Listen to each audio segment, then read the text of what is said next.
You wake up tired. Your chest feels tight. Your heart beats faster than it should. You tell yourself you're just having an off day, but your body knows better. What you're feeling isn't random. It's your body's alarm system trying to warn you that it's under stress. And when stress lingers for too long, it doesn't just live in your mind. It hides in your stomach, your skin, your breath, your heartbeat. This is every stress symptom explained and what your body's been trying to tell you all along. Stress begins quietly. Your brain senses a threat, not a lion or an earthquake, but something modern, a deadline, a bill, an unanswered message. The amygdala fires first, sending a signal to the hypothalamus. In seconds, your adrenal glands flood your system with adrenaline and cortisol. Your heart races, your breathing quickens, your muscles tighten. It's the ancient fight or flight reaction, a system built to save your life. But today, the danger never ends. Your body stays on alert long after the threat has passed, and what once protected you slowly starts to wear you down. The first change happens in your appetite. Some days, food feels like comfort. Other days, it repels you. That's cortisol at work confusing your hunger signals, urging you to look for fast energy even when you're not hungry. Some people crave sugar and fat. Others forget to eat altogether. Over time, this cycle of overfueling and underfeeding leaves you foggy, bloated, and tired. Your body isn't misbehaving. It's trying to stabilize itself in chaos. Soon, your stomach joins the conversation. You eat clean, but still feel bloated or nauseous. That's because blood flow has been diverted from digestion toward your muscles, the body's way of preparing for action. The gut is packed with neurons that talk to the brain constantly, so when your mind feels threatened, your intestines feel it too. What begins as butterflies can turn into acid reflux, cramps, or constipation. Doctors call this the gut-brain axis. You know it as the uneasy feeling that won't go away. Then come the aches you can't explain: the stiff neck, the aching back, the tight jaw. Your muscles have been bracing for impact all day. The tension that once helped you react now refuses to let go. Over weeks, it compresses nerves and limits blood flow, creating tension headaches and migraines. You stretch, you take painkillers, and for a moment it helps, but the real cure isn't physical, it's permission to relax. When the body can't relax, sleep suffers next. You lie in bed exhausted, but your mind keeps racing.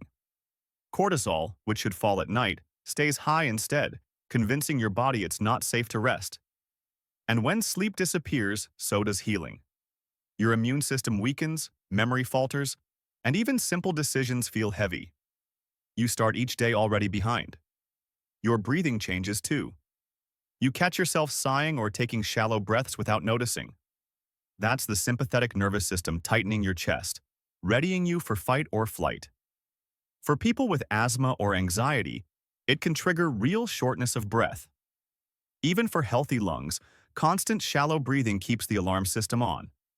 Learning to breathe slowly, 4 seconds in, 6 out flips the switch. It tells your brain the emergency is over. Meanwhile, your heart is still racing.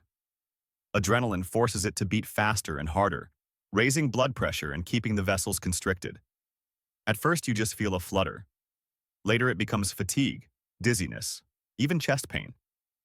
Long-term, this pattern reshapes the cardiovascular system. Your heart was built to sprint, not to sprint forever. As your heart works harder, your energy disappears. You sleep, but wake up drained. You drink more caffeine, but it barely helps. That's because stress consumes fuel continuously. It keeps burning when you're standing still. The result is fatigue that seeps into every part of the day, not laziness, but depletion.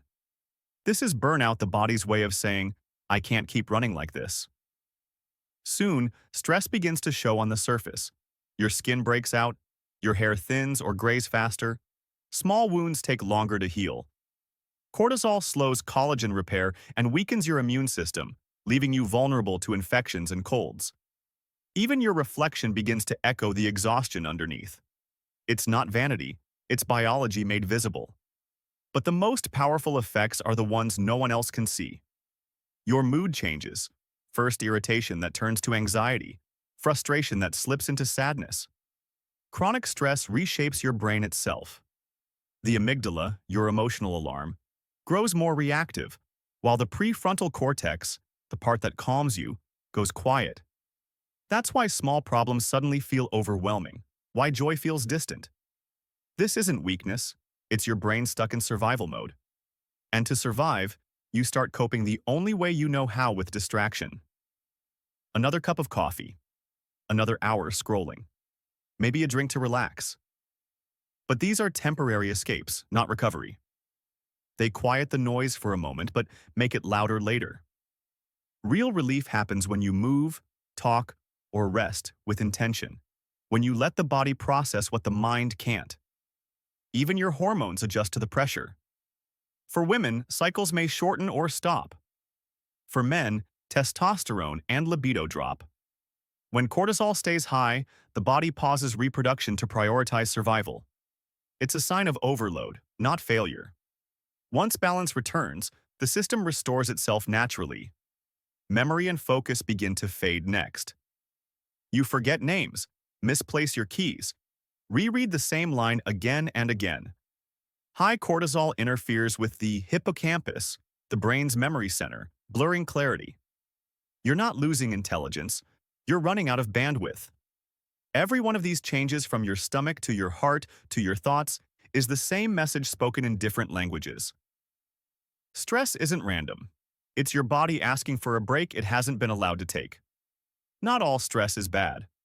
Short bursts, what scientists call eustress, push you to grow, to adapt, to act.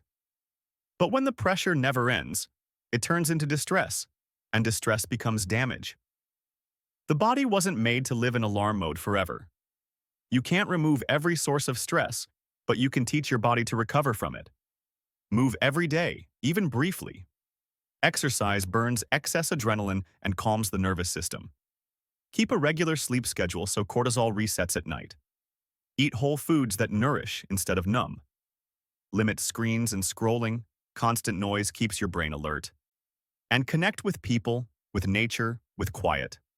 Connection is one of the oldest human antidotes to fear. Your body is not betraying you. The headaches, the stomach aches, the fatigue, none of these are random. They're signals, gentle at first, then louder, begging you to listen. Every symptom is communication, a translation of what words can't say. So the next time your chest tightens for no reason, or your thoughts feel heavy even after rest, don't rush to silence it. Pause. Breathe. Your body isn't fighting you, it's fighting for you. Those headaches, that fatigue, that restless sleep aren't signs of weakness. They're signs of endurance. They're your body whispering, "You've done enough for today." Stress was never your enemy. It's your oldest survival tool, a reminder that you're alive, that you care, that you've been carrying more than anyone sees. But even survival needs a pause. Even strength needs softness. So listen when your body speaks. Slow down before it has to shout. Because healing doesn't start with a cure, it starts with a moment of quiet. That single breath where you finally stop running and realize that you were never broken. You were just tired.